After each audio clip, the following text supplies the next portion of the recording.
ao canal Ciências em Casa. Meu nome é Josana e hoje eu vou falar sobre alguns termos utilizados nas aulas de ciências e de biologia, que se a gente não entender, muitas vezes a aula fica difícil, né? Então, imagina que uma professora entrou na sua sala de aula, a professora de ciências, né, ou de biologia, e disse assim: nós, seres humanos, somos seres eucariontes, pluricelulares, heterotróficos e aeróbios. A sala inteira será que vai entender ou vão ficar com o olhão bem aberto, assim, assustado? Então vamos tentar entender esses termos para vocês irem bem nas aulas de ciências e biologia? Então vamos lá, tá? O que significa ser eucarionte? Um ser eucarionte está relacionado com o tipo de célula que ele possui. Existem dois tipos de células, tá? A célula procarionte e a célula eucarionte. A célula procarionte é a célula que não possui carioteca, ela não possui núcleo, ou seja, o material genético desses seres vivos, ele fica disperso, ele fica solto dentro do citoplasma. E essas células também não possuem organelas membranosas. Já o outro tipo de célula, que é a célula eucariota, é uma célula que possui o núcleo, então o material genético ele fica preso, ele fica contido dentro desse núcleo. E ela possui organelas membranosas. Então, quando alguém falar esse ser vivo é procarionte ou eucarionte, tá relacionado com o tipo de célula.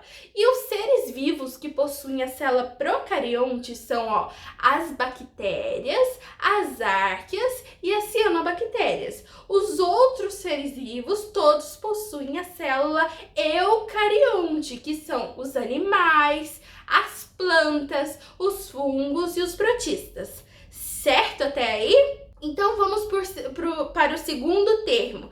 Quando a gente fala um ser vivo é unicelular ou um ser vivo pluricelular ou multicelular, a gente está falando tá relacionado esse termo com o número de células que esses indivíduos possuem.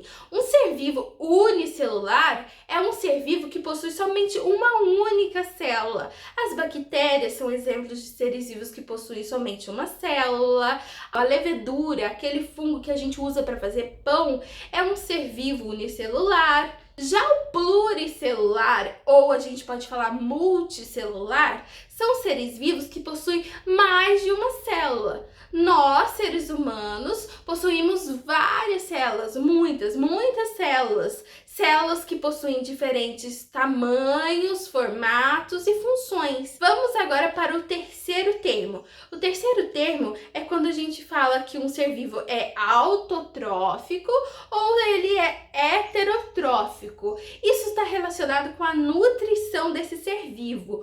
Um ser vivo autotrófico, assim como as plantas, elas produzem o seu próprio composto orgânico, ou seja, eles produzem o seu próprio alimento através da quimiossíntese ou da fotossíntese, que é um termo mais conhecido, né? Já os seres vivos heterotróficos são seres vivos que não produzem o seu próprio composto orgânico, ou seja, ele não produz o seu próprio alimento. Nós, seres humanos, somos seres heterotróficos. A gente depende dos outros seres vivos para poder conseguir nos nutrir, nos alimentar, né? Conseguir os nossos nutrientes. Agora vamos para o último termo. O último termo é se um ser vivo é aeróbio ou se ele é anaeróbio. Isso está relacionado com o tipo de respiração. Aeróbio é o ser vivo que utiliza o gás oxigênio na respiração.